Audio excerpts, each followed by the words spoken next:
Hello નમસ્કાર વિદ્યાર્થી મિત્રો, વેદ ડિજિટલ એજ્યુકેશનમાં આપ સર્વે વિદ્યાર્થી મિત્રોનું સહૃદય હાર્દિક સ્વાગત છે. આજે આપણે ધોરણ 11 વિષય અર્થશાસ્ત્ર કોમર્સની અંદર તેમજ આર્ટ્સની અંદર જે પેપર છે આપણું 2 કલાકનું મિત્રો ટાઈપિંગ મિસ્ટેક છે 50 ગુણનું પેપર, તો એનું આપણે વિદ્યાર્થી મિત્રો સરસ મજાનું સંપૂર્ણ અને સચોટ સોલ્યુશનનું પેપર તેમજ આપણે એની ચર્ચા કરીશું. તો નવા માળખા પ્રમાણે વિદ્યાર્થી મિત્રો જે વિદ્યાર્થી મિત્રોને પેપર શેટ જોતા હતા, કારણ કે સતત કમેન્ટ આવતી હતી કે સર અમારે પેપર શેટ જોવે છે સોલ્યુશન સાથેના, તમને ક્યાંથી મળશે?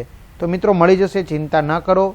તો લઈએ વિભાગ એ, સાચો વિકલ્પ પસંદ કરીને લખો. 8 પ્રશ્નો 8 ગુણ, બરાબર. તો ઇકોનોમિક્સ શબ્દ કયા ગ્રીક શબ્દ પરથી ઉતરી આવ્યો છે?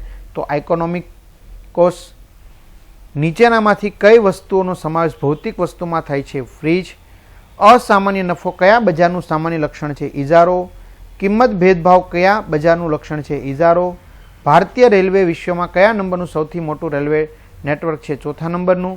ભારતની વિદેશ વેપાર નીતિનો પડકાર નથી નાના અને ગૃહ ઉદ્યોગો પર નિયંત્રણ. આયાત થતી વસ્તુ જેવી વસ્તુનું ઉત્પાદન દેશમાં કરવામાં આવે તેને શું કહેવામાં આવે?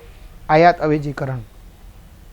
વિદ્યાર્થી મિત્રો, દ્વિતીય પરીક્ષા માટે ઉપયોગી સરસ મજાના જે પેપર શેટ તમારે જોઈએ છે સોલ્યુશન સાથેના, તો એ તમને મળી જશે. તો નવા માળખા મુજબ ધોરણ 11 કોમર્સના દ્વિતીય પરીક્ષાના આઈએમપી પ્રશ્નપત્રો સોલ્યુશન સાથે 30થી વધુ પ્રશ્નપત્રો, એવી રીતે ધોરણ 11 આર્ટ્સના પણ દ્વિતીય પરીક્ષાના 30થી વધુ પ્રશ્નપત્રો આપણી વેદ ડિજિટલ એજ્યુકેશન નામની એપ્લિકેશનમાંથી તમને પ્રાપ્ત થશે, જેમાં 3 થી 12 ધોરણના વિડીયો, એમાં તમને ઇકોનોમિક્સના સવાણીસરના વિડીયો, સ્વાધ્યાય અભ્યાસ, આર્ટ્સના બધા જ વિષયના સ્વાધ્યાય છે, મટીરિયલ છે ઇકોનોમિક્સનું વાંચવા માટેનું, અસાઇનમેન્ટ, એકમ કસોટીના પેપરો અત્યાર સુધી લેવાયેલી.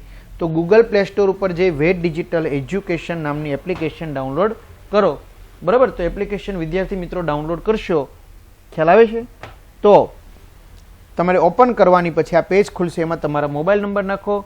મોબાઈલ નંબર નાખશો, સેન્ડ ઓટીપી કરશો, તો 4 આંકડાનો ઓટીપી નાખતા પેડ કોર્સમાં જુદા જુદા પેડ પ્લાન, એક્ઝામ પેપરમાં અત્યાર સુધી લેવાયેલી એકમ કસોટીના પેપરો તેમજ તમારા દ્વારા મોકલવામાં આવેલા જે પેપરો છે એ પેપરો અને તેમજ બધા પેપરો અન્ય ફ્રીમાં મળશે.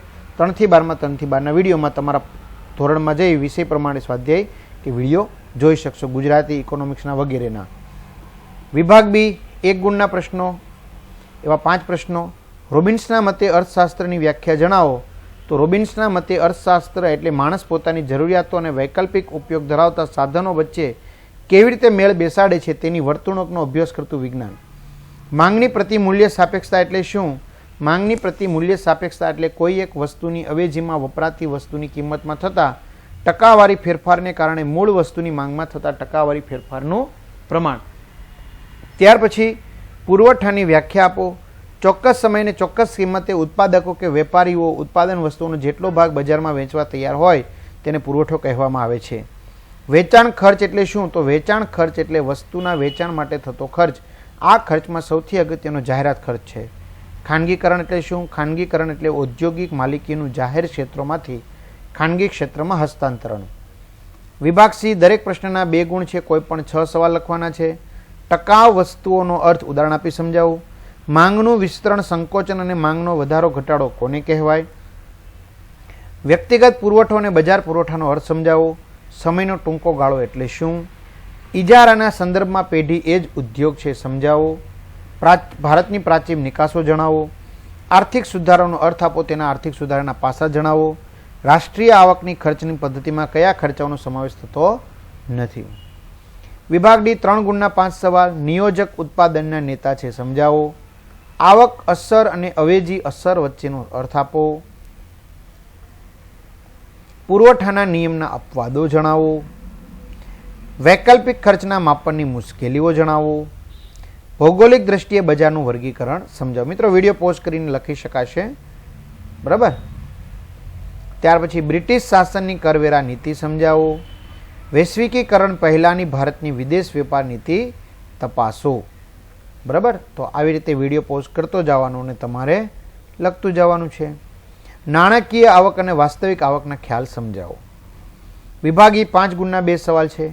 ઇજારાયુક્ત હરીફાઈ એટલે શું? ઇજારાયુક્ત હરીફાઈના લક્ષણો જણાવો. તો પ્રસ્તાવના, ઇજારાયુક્ત હરીફાઈનો અર્થ, ઉદાહરણ, એના લક્ષણો, એની અંદર મોટી સંખ્યામાં વેચનારા અને અસંખ્ય ખરીદનારા, વસ્તુ વિભિન્નતા, વસ્તુ વિકલન, પેઢીઓની મુક્ત અવરજવર, વેચાણ ખર્ચ, બિન કિંમત હરીફાઈ, બજાર અંગેનું સંપૂર્ણ જ્ઞાન, કિંમત પર અંકુશ, સ્વાતંત્ર્ય પછીના ભારતીય અર્થતંત્રની સમજૂતી આપો.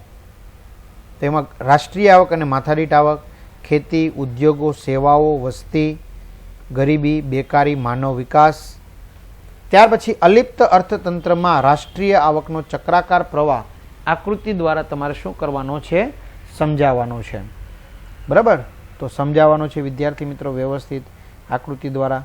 તો આ રીતે સરસ મજાનું સંપૂર્ણ અને સચોટ સોલ્યુશન જોયું. તો આ પીડીએફ તમારે જોતી હોય વિદ્યાર્થી મિત્રો તો અહીંયા પેડ કોર્સમાંથી મળી જશે, તો વહેલી તકે મેળવી લેજો. બધા જ વિદ્યાર્થી મિત્રોને સારામાં સારા માર્ક્સ પ્રાપ્ત થાય એ વેદ ડિજિટલ પરિવાર વતી શુભકામનાઓ. Best of luck. ખાસ ચેનલમાં ન હોય ચેનલ સબસ્ક્રાઈબ કરો, વિડીયો લાઇક કરો, તમારા મિત્રો દોસ્તોને શેર કરો, બાજુમાં બેલ આઇકન પ્રેસ કરો, ઓન કરો. તો અહીંયા સુધી રાખીએ. અસ્તુ. જય હિન્દ, જય ભારત. All the best.